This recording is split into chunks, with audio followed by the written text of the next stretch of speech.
Assalamualaikum teman-teman semua. Halo, gimana belajar di rumahnya? Pasti seru dong ya. Perkenalkan, nama aku Zahra dari Psikologi untuk Negeri. Aku akan menjadi salah satu pengajar kalian untuk teman-teman yang berada pada kelas 4 SD. Gimana nih belajar di rumahnya? Pasti seru ya. Kali ini kita akan membahas pelajaran matematika. Siapa teman-teman yang suka pelajaran matematika? Kali ini kita akan membahas tentang statistika. Ada yang udah tahu belum statistika itu apa? Sebelum kita belajar, kita perlu mengetahui dulu ya, apa sih statistika itu? Statistika adalah ilmu yang mempelajari tentang data. Statistika itu penting agar data yang sudah terkumpul dapat dilihat dengan lebih mudah para pembacanya dan dipahami juga lebih mudah. Contohnya, saat kita menganalisis nilai ujian matematika di suatu kelas. Langsung aja ya kita lihat contoh datanya. Di sini aku ada data hasil ujian matematika dari kelas 4B yang terdiri dari 36 siswa. Nih datanya ada 36. 80, 55, 70, 95, dan seterusnya. Data yang diberikan ini biasanya secara acak. Nah, karena data yang diberikan secara acak, yang pertama-tama kita harus mengurutkan nilai dari yang paling kecil hingga paling besar. Ayo kita urutkan. Yang paling kecil ada nilai berapa ya? Ternyata yang paling kecil ada 55. 55 ada 1, 2.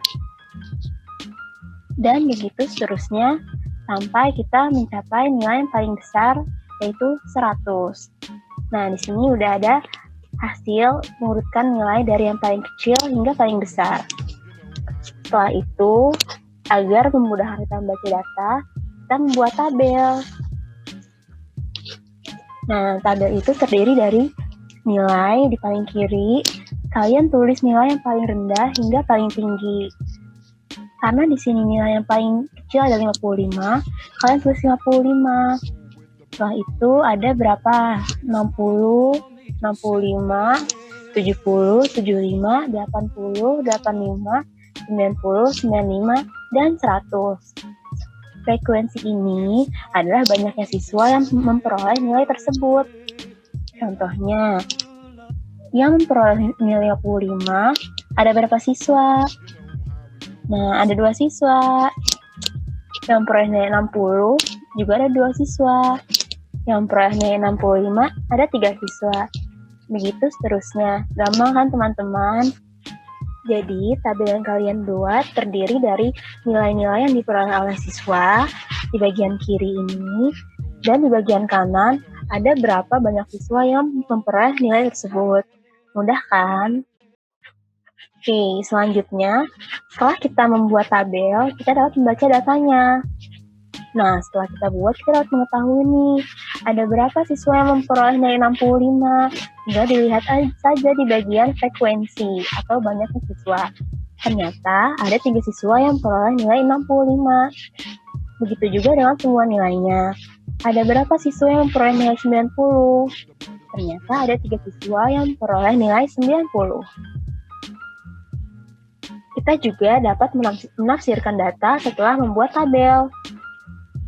Dengan tabel ini, kita dapat mengetahui nilai yang paling banyak diperoleh oleh siswa.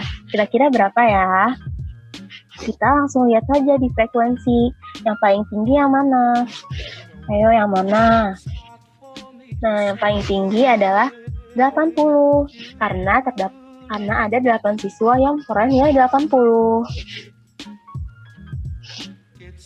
Sedangkan nilai yang paling sedikit diperoleh siswa adalah 100, karena hanya ada 1 siswa yang memperoleh nilai 100.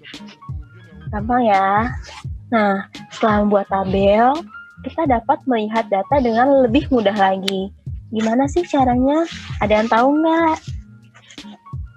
Nah, kita dapat membuat diagram batang. Nah, diagram batang seperti apa sih? Nih, ini ada gambaran diagram batang. Terdapat sumbu datar, sumbu tegak, serta gambar persegi panjang, yaitu batangnya. Nah, caranya kalian Pertama-tama membuat sumbu datar untuk menggambarkan nilai ujian matematika dan membuat sumbu tegak untuk menggambarkan banyaknya siswa. Setelah itu, kalian gambar persegi panjang untuk masing-masing nilai ujian siswa sesuai dengan banyaknya siswa. Langsung aja ya kita lihat. Nah, ini adalah diagram batang dari soal sebelumnya. Yang pertama, akan kalian membuat sumbu datar dan sumbu tegak. Setelah itu, kalian lihat nih, yang mendapat nilai 55 ada berapa siswa ya? Oh, ada 2 siswa. Jadi kalian bikin batang, lurus ke atas sampai angka 2. Terus habis itu, kalian arsir. Selanjutnya juga seperti itu ya, sampai 100. Nah, setelah membuat diagram batang, lebih mudah lagi nih kita bacanya. Kita langsung bisa mengetahui nilai yang mana sih yang paling banyak diperoleh oleh siswa. Kita dapat melihat langsung melalui batang yang paling tinggi. Batang yang paling tinggi berarti nilai yang paling banyak diperoleh oleh siswa, yaitu 80. Dengan 8 siswa yang memperoleh nilai tersebut. Sedangkan kita dapat melihat nilai mana sih yang paling sedikit diperoleh melalui batang yang paling pendek, yaitu nilai 100, hanya diperoleh oleh 1 siswa. Mudah ya. Nah, aku juga ada contoh soal lagi nih. Di sini ada data jumlah siswa kelas 4A sampai 4E di SD 01. Datanya dalam bentuk diagram batang. Nih, kelas manakah yang siswanya paling banyak? Menurut kalian yang mana? Gampang ya, kita hanya melihat dari kelas mana sih yang paling tinggi batangnya. Oh, ini yang paling tinggi, kelas 4C dengan 36 siswa. Dan kelas manakah sih siswanya yang paling sedikit? Yang mana ya? Tinggal lihat aja lagi yang batangnya paling sedikit, yaitu kelas 4D dengan 32 siswa. Oke, kita akan mereview materi pembelajaran kita pada hari ini. Saat kita memperoleh data, biasanya data yang diberikan itu secara acak, belum berurutan. Oleh karena itu, kita harus mengurutkan data-data tersebut dari yang paling rendah hingga paling tinggi, agar lebih mudah kita baca. Selain itu, kita dapat membuat tabel dan diagram batang. Menurut kalian, kenapa sih kita harus membuat tabel dan diagram batang?